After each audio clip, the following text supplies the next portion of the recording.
Hello students, आज मैं class 9 का मोशन चैप्टर का एक टॉपिक डिस्कस करूंगा तुम लोगों के साथ, और वो है ग्राफिकल रिप्रेजेंटेशन ऑफ मोशन। तो सबसे पहले हम लोग ये जानेंगे ग्राफिकल रिप्रेजेंटेशन होता क्या है। What is graphical representation? तो ग्राफिकल रिप्रेजेंटेशन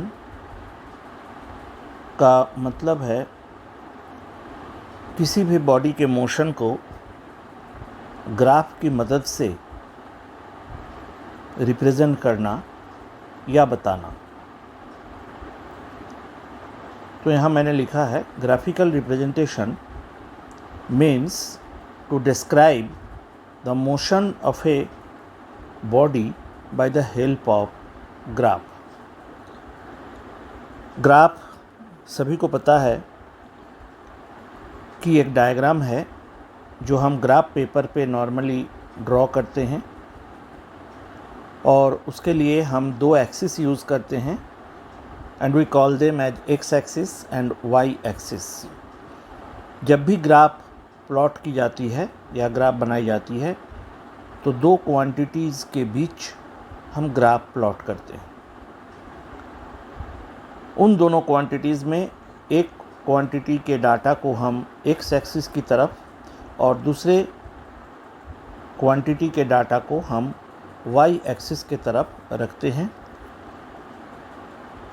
और ग्राफ प्लॉट करने से पहले कुछ नियम हैं जो अभी हम देखेंगे। How to plot a graph. सबसे पहले हम ग्राफ पेपर पे दो एक्सिस ड्रॉ करेंगे। Draw X and Y axis after selecting an origin.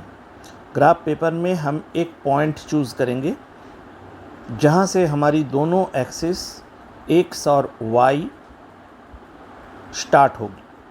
उस पॉइंट को हम ग्राफ का ओरिजिन कहेंगे, और हॉरिजॉन्टल जो लाइन जाएगी वो एक्स एक्सिस और वर्टिकल जो लाइन जाएगी वो वाई एक्सिस कहलाती है। नेक्स्ट पॉइंट है take two quantities along X and Y. पहले बताया हम कि जब भी ग्राफ हम प्लॉट करेंगे तो दो क्वांटिटीज़ के बीच हम ग्राफ बनाएंगे।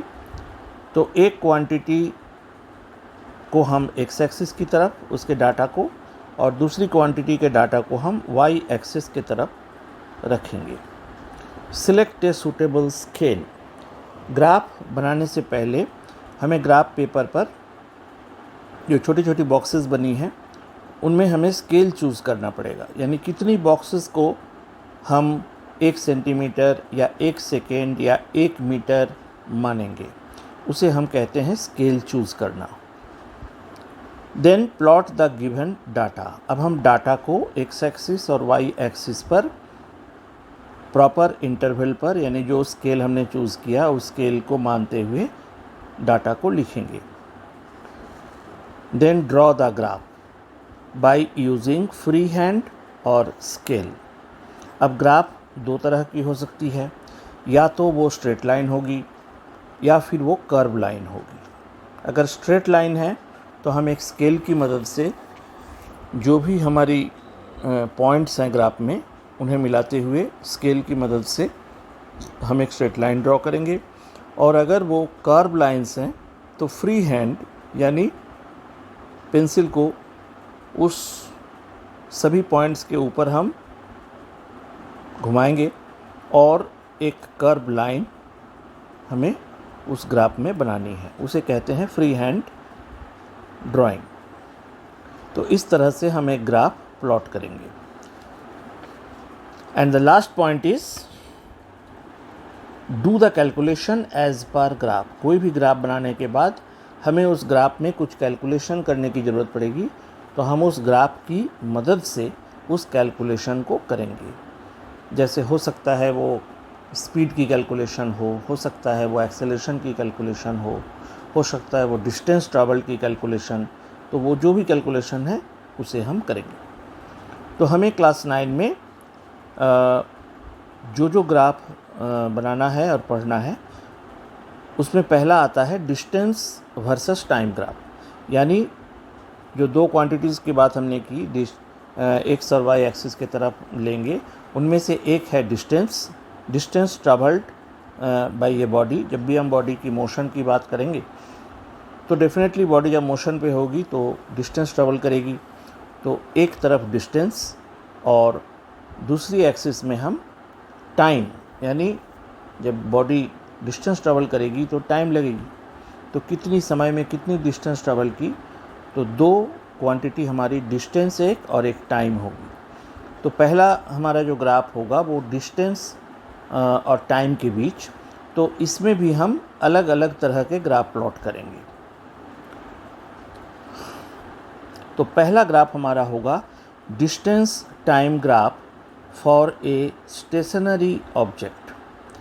अगर एक ऑब्जेक्ट अपनी जगह पे रुकी हुई है, यानी वो रेस्ट पे है, और हम उसके ग्राफ बनाना चाहते हैं डिस्टेंस वर्सेस टाइम, तो वो ग्राफ का पैटर्न क्या होगा, किस तरह का वो ग्राफ दिखेगा। तो अब हम इस ग्राफ को यहाँ पर देखेंगे। तो ये एक ग्राफ हमने प्लॉट की है जिसमें OX एक्स एक्सिस को और OY वाई एक्सिस को शो कर रही है।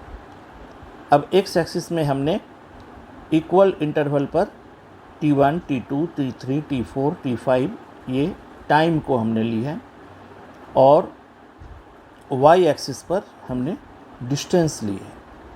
तो हम यहाँ ग्राफ पे देख रहे हैं कि O से A डिस्टेंस, जिसकी डिस्टेंस की वैल्यू है y। अब ये कितने भी मीटर हो सकती है, maybe 2 metre, 4 metre, 5 metre, 10 metre, anything, तो let it y metre. Okay, तो स्टार्टिंग पॉइंट यानी ओरिजिन हमारी O है। तो T1 यानी पहले जो टाइम इंटरवल हमने लिया, सपोज इट इज़ 1 सेकेंड, ये 2 सेकेंड का भी हो सकता है, 3 सेकेंड का भी हो सकता है, 4 सेकेंड का भी हो सकता है। इंटरवल इक्वल होनी चाहिए। तो सपोज़ 1 सेकेंड बाद हम नोट करते हैं कि बॉडी कहाँ है, तो हम पाते हैं वो ओरिजिन से y मीटर डिस्टेंस की दूरी पर है। फिर हमने अनदर 1 सेकेंड यानी T2 के बाद फिर हम उसको देख रहे हैं, तो हम पा रहे हैं कि वो उतनी ही दूरी पर है, यानी distance y, same distance. Similarly after T4, T5, हर एक टाइम के इंटरवल 1 सेकेंड के बाद हम क्या पा रहे हैं कि बॉडी सेम पोजीशन पे है, यानी ओरिजिन से उसकी डिस्टेंस y ही है। इस बात से ये क्लियर हो रही है कि बॉडी चल नहीं रही है, क्योंकि बॉडी और ओरिजिन पे जो भी पॉइंट हमने सिलेक्ट की, उन दोनों के बीच की डिस्टेंस चेंज नहीं हो रही है, जिससे ये प्रूफ हो रही है कि बॉडी इज एट रेस्ट। तो अगर एक डिस्टेंस टाइम ग्राफ हम प्लॉट करते हैं किसी बॉडी के मोशन के बारे में, और बॉडी रेस्ट पोजीशन पे हो, तो वो ग्राफ का पैटर्न कैसा होगा, it looks just like this. It will be a straight line parallel to time axis. ये जो लाइन है इसे हम कहते हैं ग्राफ। तो हमारी ग्राफ यहाँ कैसा है, एक स्ट्रेट लाइन है जो time axis, this is called time axis, तो टाइम एक्सिस के पैरेलल है। तो this is the nature of the graph when distance time graph, when the body is at rest. Okay, अब सेकेंड ग्राफ है distance time का, distance versus time graph for a linear uniform motion. Body का motion अगर uniform है, linear यानी straight line में body move कर रही है, और यूनिफॉर्म मोशन है। यूनिफॉर्म मोशन सबको पता है कि बॉडी जब इक्वल डिस्टेंस ट्रेवल करती है इक्वल टाइम इंटरवल पर, तब बॉडी के मोशन को हम यूनिफॉर्म कहते हैं। तो अगर बॉडी का मोशन यूनिफॉर्म है तो उस समय ग्राफ का नेचर क्या होगा। तो this is the nature of the graph, you can see. Similarly we have taken two axis O, x and y। Once again ये हमारी जो ओरिजिन है, it is not mentioned here, origin जो है वो हमारी O है, ठीक है।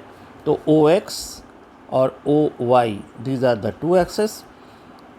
OX पे हमने टाइम की वैल्यू ली है T1, T2, T3, T4, T5 और along Y axis we have taken the distance Y1, Y2, Y3, Y4, Y5। यहाँ पर ग्राफ हम यूनिफॉर्म मोशन को शो कर रहे हैं। तो यूनिफॉर्म मोशन में बॉडी इक्वल डिस्टेंस ट्रैवल करती है इक्वल टाइम इंटरवल पर। तो T1 टाइम के बाद बॉडी कितनी डिस्टेंस ट्रैवल की, Y1। तो Y1 के स्ट्रेट लाइन में और T1 से ऊपर ये दोनों लाइन जहाँ मिलेगी वहाँ पर हमने एक पॉइंट ले लिया। Then after equal time interval T2, how much distance the body has traveled, Y2, and Y1 and Y2 both are same. Suppose Y1 had 10 meter, Y2 is 20 meter, यानी another 10 meter distance उसने travel की। और T1 अगर 1 second है तो T2 2 second है, यानी 1 second में उसने 10 मीटर की डिस्टेंस ट्रैवल की। Similarly after T3 it has traveled a distance, again same distance, that is Y3। तो इस तरह से हम अगर प्लॉट करते जाएंगे पॉइंट्स को तो हम पाएंगे कि सभी पॉइंट्स जो है वो एक स्ट्रेट लाइन पे आ रही है और एक स्केल की मदद से हम इस स्ट्रेट लाइन को ड्रॉ कर देंगे। तो ये हमारी ग्राफ बनेगी डिस्टेंस वर्सेस टाइम ग्राफ। कैसी मोशन के लिए, for uniform motion of a body. तो अगर बॉडी की मोशन यूनिफॉर्म है और हम उसके डिस्टेंस ट्रैवल्ड और टाइम के बीच ग्राफ प्लॉट कर रहे हैं, it will be a straight line and that is passing through origin. Origin से पास करती हुई ये एक स्ट्रेट लाइन है। तो ऐसा ग्राफ डिस्टेंस टाइम अगर है तो देखते ही हमें पता चल जाएगी कि बॉडी की मोशन जो है वो यूनिफॉर्म है। अब ग्राफ प्लॉट करने के बाद हम इस speed time graph distance time graph में कुछ कैलकुलेशन और सीखेंगे कि how to find the speed of a body in case of uniform motion. जैसे यहाँ ग्राफ पहले जैसा ही ग्राफ दोबारा हम दिखाएं कि एक बॉडी का speed distance versus time graph है। बॉडी का नेचर, मोशन का नेचर जो है यूनिफॉर्म है और वो फर्स्ट 10 सेकेंड्स में 10 मीटर का डिस्टेंस ट्रेवल की। सेकेंड 10 सेकेंड यानी 20 सेकेंड के बाद अनदर 10 मीटर यानी 20 मीटर का डिस्टेंस ट्रेवल की। देन अगेन आफ्टर 30 सेकेंड्स यानी after 10 seconds again it travels another 10 metre that is 30। तो इस तरह से ये इक्वल डिस्टेंस ट्रैवल कर रही है इक्वल टाइम इंटरवल पर। तो दैट इज़ द ग्राफ।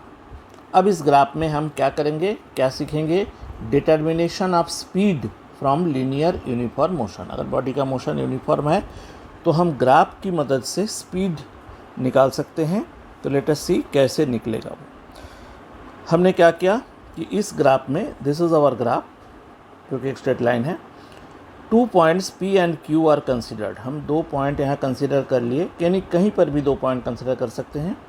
एक हमने 10 सेकेंड पे जब 10 मीटर डिस्टेंस ट्रैवल किया वहाँ पर, और दूसरी after 50 seconds when it travelled 40 metre distance, वहाँ पर एक पॉइंट Q हमने लिया। P and Q are considered on the graph. As the object moves from P to Q it covers a distance QR। जब P से Q तक body जाएगी तो बॉडी कितनी डिस्टेंस ट्रैवल करेगी, तो P पे कहाँ था, इस जगह पे, तो यहाँ हमने एक स्ट्रेट लाइन ड्रॉ कर दिए। और Q पर जब पहुँचा तो यहाँ पर हमने एक स्ट्रेट लाइन ड्रॉ कर दिए। यानी डिस्टेंस ट्रैवल कितना किया, डिस्टेंस ट्रैवल की वैल्यू हम यहाँ से लेंगे। तो डिस्टेंस ट्रैवल कितना किया, दैट इज़ QR। यानी 10 मीटर से स्टार्ट किए और 40 मीटर्स तक गए, तो कितना डिस्टेंस ट्रैवल किया, QR यानी 10 से 40 तक यानी 30 मीटर एक्चुअली। ओके, नाउ अब हम लोग फार्मूला बैठाएंगे। यूनिफॉर्म स्पीड का फार्मूला होता है distance by time, distance travelled by time taken. तो डिस्टेंस कितनी ट्रैवल की है, क्यू आर, ठीक है, क्यू आर डिस्टेंस ट्रेवल। और टाइम कितना लगा, पी पे जब था तो 10, और क्यू पर जब आया तो वहाँ से हमने परपेंडिकुलर डाल दिया तो 50। तो डिस्टेंस कितना लगा, 50 माइनस 10 यानी 40, and that is P R. यहाँ से यहाँ तक क्या है, P R. P R is the time taken. तो टाइम टेकन 40 माइनस 10 हो गया क्यू आर का वैल्यू, और 50 माइनस 10 ये हो गया टाइम की वैल्यू, यानी 30/40 3/4, दैट इज़ 0.75 मीटर पर सेकेंड। मीटर पर सेकेंड हो गया यूनिट स्पीड का। तो इस तरह से हम स्पीड कैलकुलेट कर सकते हैं अगर बॉडी की मोशन यूनिफॉर्म हो। और वो कैसे कैलकुलेट किए हम, by using a graph. This is called graphical method for calculation of speed. Okay, अब है distance time graph for non uniform motion. Motion तो बॉडी का किसी भी तरह का हो सकता है, नॉट नेसेसरी कि यूनिफॉर्म ही होगा। अगर बॉडी अनइक्वल डिस्टेंस ट्रेवल कर रही है इक्वल इंटरवल ऑफ टाइम में, तो मोशन नॉन यूनिफॉर्म होगा। तो उस केस में ग्राफ कैसा दिखेगा, motion of a body is said to be non uniform when it covers unequal distances in equal interval of time. Time interval equal अगर हम लेते भी हैं, लेकिन अगर डिस्टेंस ट्रेवल इक्वल नहीं है तो वो नॉन यूनिफॉर्म मोशन कहलाए। उस केस में दो तरह की ग्राफ होगी।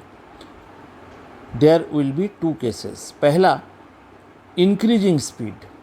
अगर डिस्टेंस ट्रेवल अनइक्वल हो रही है लेकिन कंटिन्यूसली बॉडी का स्पीड बढ़ रही है, ठीक है, पहले कुछ बढ़ा, उसके बाद कुछ और बढ़ा, कम बढ़ा, फिर कुछ ज़्यादा बढ़ा, तो इस तरह से मोशन होगा नॉन यूनिफॉर्म।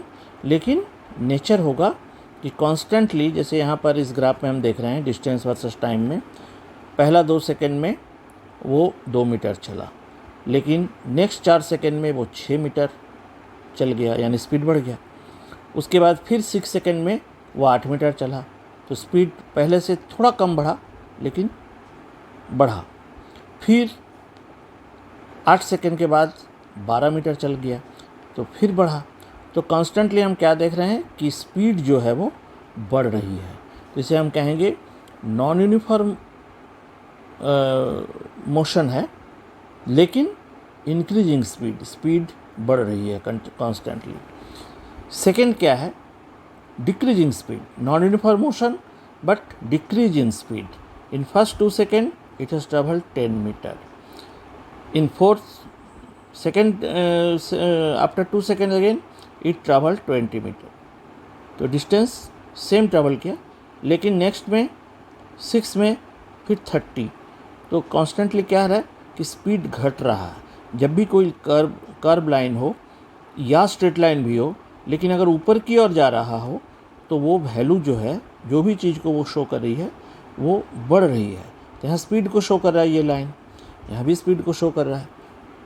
तो यहाँ पर स्पीड कॉन्स्टेंटली बढ़ रहा है, लेकिन नॉन यूनिफॉर्मली बढ़ रहा है। यहाँ पर स्पीड पहले बढ़ा, बढ़ते बढ़ते फिर ये डाउनवर्ड जैसे आना शुरू किया, यानी first increasing and then decreasing speed. Okay, तो this is the difference between this two. Both are non uniform motion. एक जिसमें स्पीड कॉन्स्टेंटली इंक्रीज कर रही है लेकिन नॉन यूनिफॉर्मली कर रही है, और इसमें first it is increasing non uniformly and then it is decreasing. तो these are the two types of cases, decrease in speed and increase in speed. Both are in case of non-uniform motion. तो इतने तरह के graphs हो गया distance versus time. इसके बाद जो नेक्स्ट ग्राफ होगी हमारी वो होगी वेलोसिटी वर्सेस टाइम ग्राफ। तब तक के लिए शुक्रिया। अगर ये वीडियो तुम्हें यूज़फुल लगा हो, अच्छा लगा हो, तो ज़रूर इसे लाइक करना और सब्सक्राइब ज़रूर करना, so that you can get the notification of my next video. Thank you.